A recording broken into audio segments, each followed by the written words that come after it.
Welcome to the Couples Academy. Did I just say that? It's an extension of the Couples Academy show. It's the Ask the Expert show. Glad to have each and every one of you on here tonight. We're going to have a great time. We're going to answer your questions. So whatever your question may be, if you're single, if you're dating, if you're in a committed courtship, engaged or married, we want to be able to speak to you and give you exactly what you need. Listen, you know what the rules are. Dive in deep. Just throw that question in there and we'll take the time to unpack it. You know, it's interesting. There was a question that came this morning about, and I believe it was from a good place. We were sharing the pain of the betrayed spouse and the things that they go through. And the question was mentioned, well, can you tell us how to overcome it? Can you tell us what to do about it? Like, we know what the pain is. What do we do about the pain? You know, what I would encourage you to do is just continue to tune in, because there's so many techniques and strategies and tips and all types of information, aha moments that you get as you continue to tune in. We go deep into people's situations and guide them through a strategy that can be helpful. And when a soundbite answer isn't enough, that's when we, provide the opportunity to do some one-on-one counseling, coaching, training to help navigate people through a lot of their struggles, because a lot of people are struggling in a major way because of crisis that has happened in the relationship. And so, listen, guys, this is all about you. If you have a question, post it. If you don't, then we can wrap this thing up.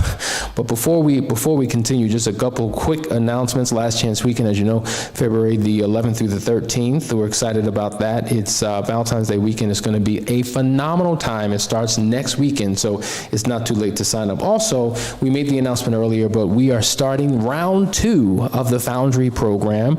We are now in week 4 of the existing FOUNDRY program, but we're starting a new group February the 23rd. It's a 12-week program for men, teaching them how to become the man that God created them to be. So if you are a man listening, listen, this is for you.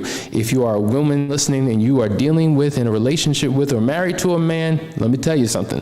This is the group. This is the experience that you want him to go through so that he can show up in an amazing way. And then the next thing, overcoming emotional triggers. We're excited about this. February the 19th, 2022.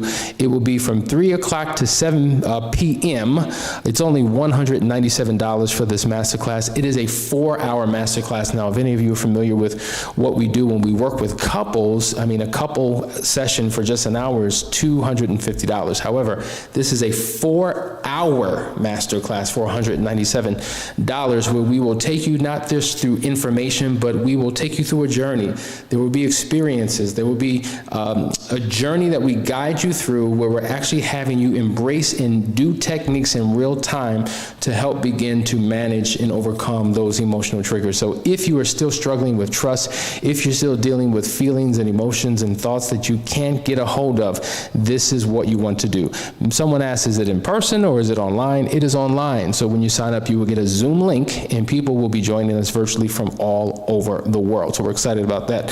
All right, guys, do you have any questions? I see one here. Brittany asks, how do you know when your spouse truly wants a divorce? That's a very good question.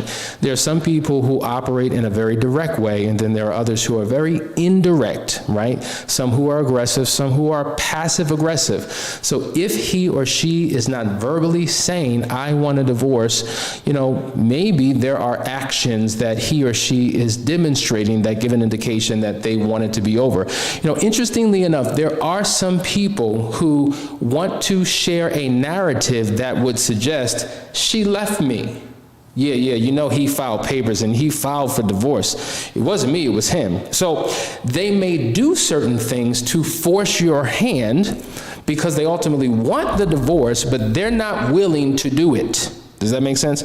So they want to put that responsibility on you. And so that could be one of the options. Then there are others who constantly threaten divorce. Every other day, there's a threat to leave. Maybe we should separate. I don't know if this is going to work out. They're constantly threatening and articulating things that would create fear, doubt, skepticism, and anxiety in you that they want to leave, but yet they don't go anywhere. So it's confusing because they're saying one thing and they're doing another, and so you're just not sure what they ultimately want. And so here's the challenge. If you read people's behavior, it can give the impression that they want out, that they want a divorce. But overwhelmingly, let me tell you something, most people who even say they do, oftentimes really don't, because it's not that easy. You know, there's a phenomenal book written by Dr. Willard Harley, and in his book on marriage, he's written many marriage books, he compares renters to owners. He says there's a major difference between renting and owning, right? If you rent an apartment or a house, if you decide that you just don't want to live there anymore, you can just get up, pack your bags, and leave. Okay, great. What, there's a clause that says I need to fulfill it for a year, I need to stay in that lease. Okay, I don't mind paying the early bird termination fee. Charge me that fee, I'm out, right? Easy. But if you own, it's a little bit more challenging and a little bit more complicated. There's a lot more you have to go through. It's based upon the timeliness of the market and, you know, is your house up to par? It's all about the marketing and is the word out and do you have proper representation and are you having open houses? There's a lot more that goes through actually selling your home, right? Now, make that comparison to those who are just in a non-married relationship versus those who are in a married relationship. There's a major difference between breaking up and divorcing, right? So when people say they want a divorce, when people feel they want a divorce, when people are moving in the direction of a divorce, I say this all the time, it's not over till it's over. I know people who have actually filed papers because they did it out of a space of desperation, not what they really wanted to do, but felt as if there were no more options for them, so they went ahead and did it, but really didn't want to. And as we're approaching the date, still looking for a way out, is it possible that we can try something? We can go to counseling, we can get help. I'm still praying, I'm still holding on. Because ultimately, they don't want to do it, though some do. So it's kind of hard to tell, it's hard to ascertain, and this is why we encourage you to sometimes get help, bring a third party in, to help navigate conversations, to see what is truthful, to see what is real, to see what is really what a person wants to do, because when you get down to it, then we have something to work with. But when you're in a space of, I don't know, I'm not sure, I think, but it keeps you in a confused state and it makes it even more painful. Does that make sense? So I hope I answered that question. There's another question by Nicole. I've been reading about narcissism. The more I learn, the more I think about the impact of narcissism in marriage. Can you talk about that? Woo! That is a powerful, powerful topic, narcissism. We've actually done quite a few episodes on narcissism and the impact that it has on a relationship. It's so deep, you know, and here's the deal.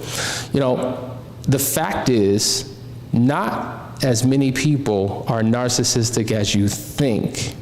Narcissistic personality disorder is an actual mental diagnosis, and it's determined by an actual test that's taken. And so a lot of times we hear women say, I think my husband's a narcissist, right?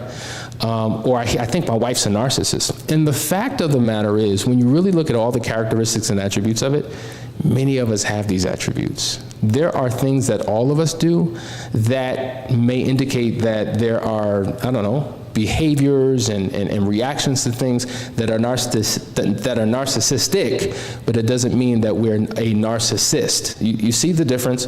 And so you really, really, really, really have to study it to truly know if somebody is truly a narcissist. But the impact is it can lead to a whole lot of emotional hurt and pain, a whole lot of distress on a relationship, because for many people who are narcissistic, they don't have the ability to emotionally connect and feel, right?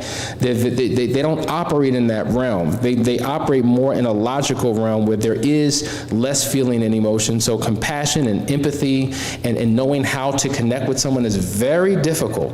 And there are all types of behaviors that can be destructive that can help rip a marriage apart. So yeah, this is something that we can talk about again at length, what the signs are, what to be aware of, how to deal with somebody who is a narcissist, what if you're a narcissist and how to overcome that. That's something that we can certainly do again. Here's another statement. Good evening from California. Thank you for all that you do. Danielle and Couples Academy are doing for couples worldwide. We love you. I know who you are. Let's talk. Let's make something happen. I think we can make something happen. All right. Is there another? I don't really see any. Here's a question. All right, here we go. How can a couple heal sexually after infidelity when the unfaithful wants it all the time and the betrayed is triggered all over the place by it? Yeah. Yep. So we talk about how, actually we did a 4-hour masterclass on sex after betrayal, and we talked about the fact that, many couples react to sex very differently. There's a couple that I've been working with recently where the affair came out, and the husband was unfaithful, and the wife obviously is the betrayed spouse. And ever since they discovered the affair, their sex life increased. They went from twice a week to 4 times a week, because the wife uses sex to medicate her pain. So because she's hurting and mentally distressed, sex allows her to clear her mind. In those moments, it allows her to no longer feel the pain that she's in. So some would say, wow, more sex? Sign me up, that's great. But the reality is that's how they're experiencing the aftermath of an affair now, because she's using it as a form of medication. And so it's not about intimacy. It's not about giving herself to her husband. It's, I need to get out of this pain, and this is how I use it. And we know that many people use sex for different reasons. And so if I'm feeling insecure, I use it because it helps me to feel desired. If I'm using it as a way to keep my spouse from leaving, then now there's a fear of loss that's driving my desire to engage in sex. There are other people who are triggered by it, and so every time they engage with their spouse, the thought of, is this what you did with? Is this what you experienced with? And they're triggered, and it shuts them down, and they cry in the moment, they get angry in the moment, and they can't do it anymore. And so this is why counseling is important. This is why going through a process where you unpack what those triggers are so critically important. And once again, not to be redundant, this is exactly why we are doing the class, How to Overcome Emotional Triggers, because many people are triggered in the bedroom. And so we talk about how to untrigger your spouse. We talk about how to untrigger your environment that you control, and how to untrigger yourself. These triggers are things that you do not want to live with for the rest of your life. You want to get to a place of normalcy. You want to get to a place of health. And so the way that you do it is by, become a student of the thing that you struggle with. Think about this. If I'm a master student of the very thing that I struggle with, at some point I'm going to become a master of the thing that I struggle with, and I no longer have that struggle because I've studied it from the inside out. I don't fear it, I don't reject it, I don't run from it, I don't hold my hands over my eyes and try to avoid it. I fully embrace it head on and learn the intricacies of all of it to know how to overcome and defeat it. So whether it's joining that masterclass, whether it's doing a deep dive study, whether it's engaging in an ongoing conversation with your spouse, it's something that has to be dealt with and soon, so that you can get back to a space where sex is mutually beneficial for both parties involved. That is what you want to do. Another comment, I'm reading these in real time. Welcome back, Mr. Jeff or Lakeisha tonight. They were great hosting. Thank you. I'm glad that you enjoyed them. They are phenomenal. It's just me tonight, so I hope I can, measure up to the wisdom and the expertise that they provide on a daily basis. But thank you. We had a great time on our vacation, and glad to get back into the swing of things. Here's another question, I believe. My husband and I have been trying to work through infidelity issues, and I live in fear of doing more harm than good.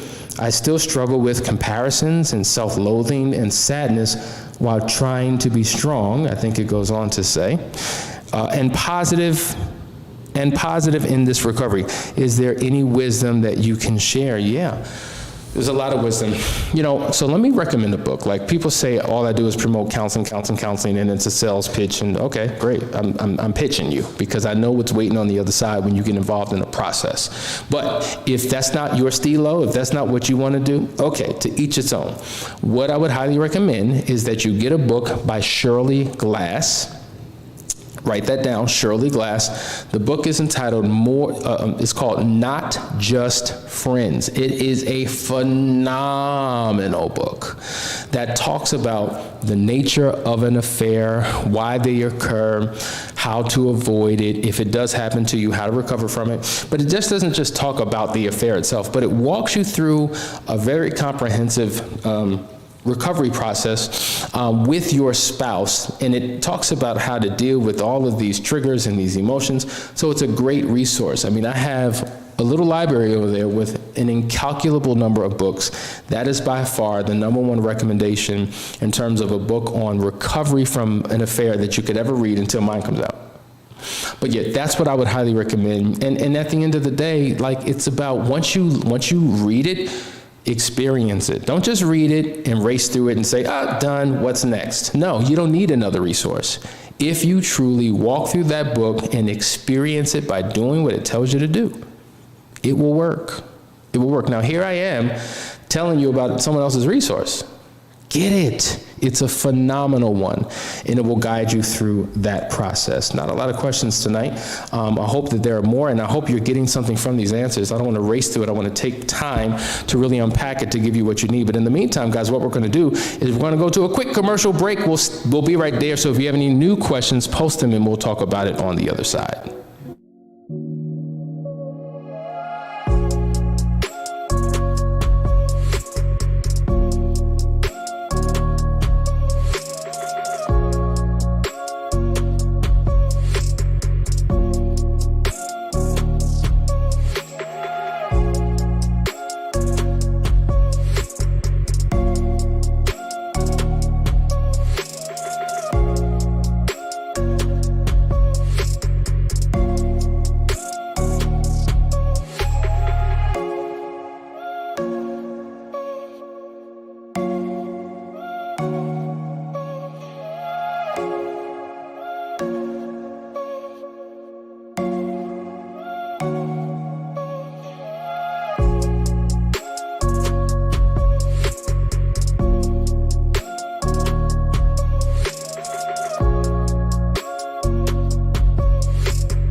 All right, guys, we're back. You're watching Ask the Experts. You know what it is.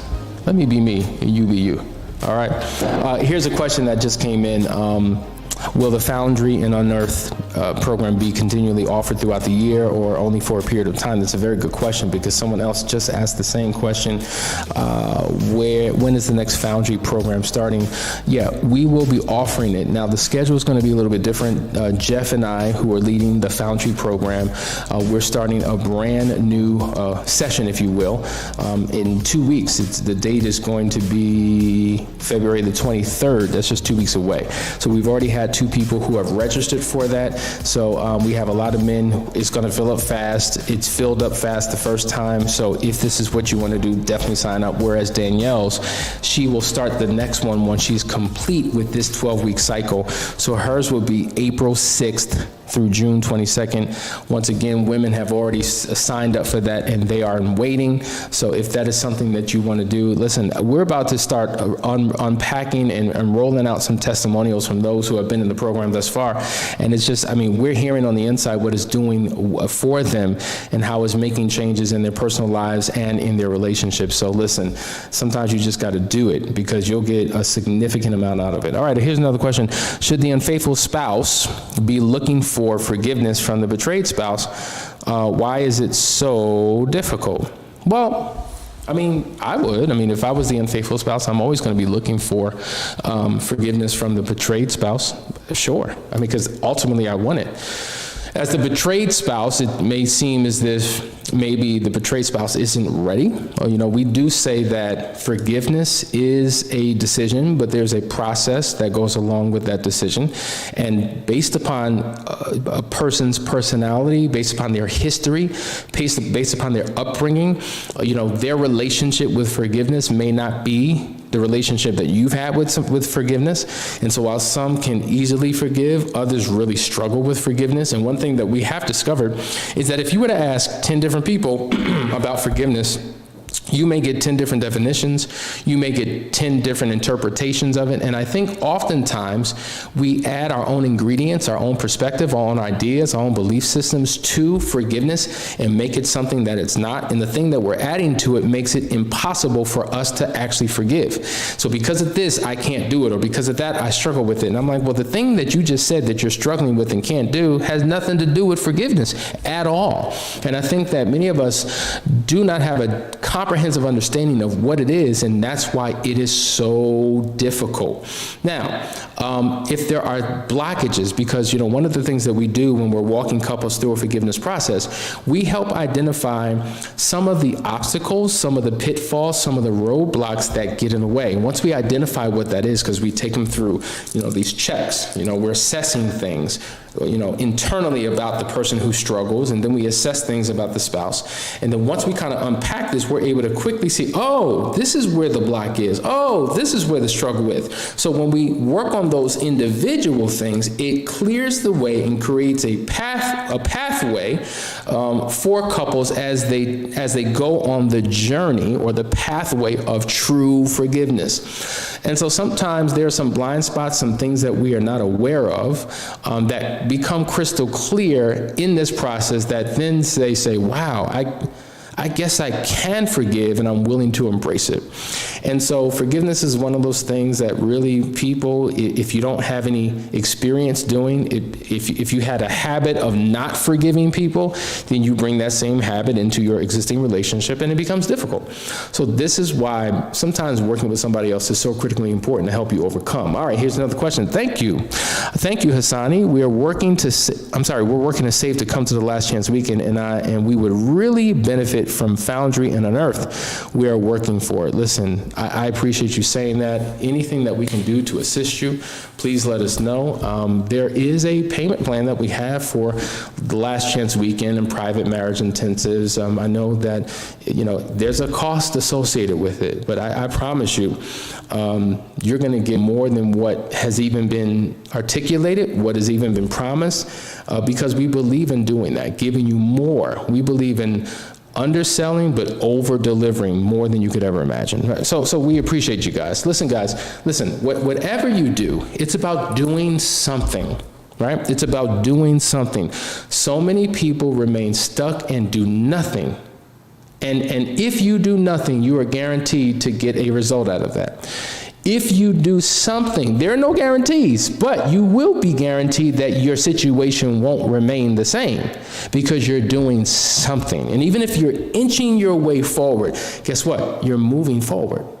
I think it was John Maxwell who wrote a book called Failing Forward, meaning I have a goal for what I want to accomplish, and great, I didn't accomplish it. I didn't get as far as I wanted to go, so I failed in my effort to get exactly what I wanted, but I am a little further on in the journey. So I'm failing forward, which means I'm going to pick up and keep on going and fail again, but I'm moving forward. I rather fail forward than fail backwards. Because if I'm going backwards, I'm going in the opposite direction of where I want to be, and things are getting progressively worse. And oftentimes when we do absolutely nothing, it causes things to get progressively worse. All right, so knowing who we are, would you suggest Last Chance Weekend Intensive? What path should we take?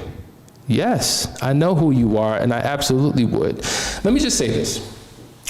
Let's just say you have gone through counseling in the past, right? And it's worked for that period of time, but it was quite some time ago. And then some things started to creep up, right? Some old habits, some old behaviors, or maybe some struggles that you weren't experiencing after you came out of counseling, and now you're kind of on shaky ground. Does it make sense to jump back in? Absolutely, because you have to understand that growth is a lifelong journey. It's a lifelong process. And so the four most dangerous words to ever use that I heard somebody say, the four most dangerous words to use, I already know that. Well, so what? If you already know that, what are you doing with what you know? And sometimes it's good to take another stab at it, to go back into it, right? To be reminded of what you should be doing. And at the end of the day, a lot of times it's not about learning something new, it's about accountability. It's somebody who's holding you accountable. We call it peer pressure, guys. Peer pressure isn't always bad. It can be good. If you have the right peers pressuring you to do the right thing, it can actually advance and enhance your life and relationship. As I just mentioned earlier, some of you haven't heard me say this, Danielle and I just made a decision again to find a coach in a particular area of our lives, because we realized that on our own, we were going to get minimal results. We kept taking steps forward, but kept taking steps back, and realized that, okay, yeah, we watch videos, we read books, but for us, we needed something more. We needed somebody to hold us accountable. So we just made a significant investment in us, in our marriage, by working with someone to take us to another level. And we are excited about it. And you're going to see the transformation as a result of what we've made the decision to do. So we could say, well, we did that a couple years ago. Do we need to do that again? Yes. Because if you want to get to the next pitch in your marriage, the next pitch in your life, then seeking coaches, working through programs, constantly reading and learning should be a part of your lifestyle. Not something that you once did, not something that you once learned, but it's an ongoing, continuous thing, because you never reach your fullest potential until you are dead. I don't ever want to reach my fullest potential, because that means my life is over. So as long as I'm breathing and living life, that means that I can go to the next level. There's more in me that yet has to come, that has yet come out. And I'm excited about that journey. So I'm excited about the new pitch that we are going to experience as a couple. For us to tell you, get counseling, get coaching, work with somebody, let somebody guide you through a process, and we don't do it, come on now. So we want to be not just talking about what you should do, but we want to live it out, and we want to lead it out. And that's what we're doing, folks. So yes, I would highly recommend doing that if it makes sense for you. So have a conversation with your spouse. We got more room. I'm telling you, it's an experience that you will never forget. It's an experience that will change the course and the trajectory of your relationship. Well, listen, guys, I hope you got something out of tonight. That is our show. You're watching Ask the Experts. Hope that you tune in tomorrow night for another great episode. But until then, I will see you later. And in the morning, we're continuing our conversation on the pain of the betrayed spouse. Make sure you tune in. Love you all. See you tomorrow.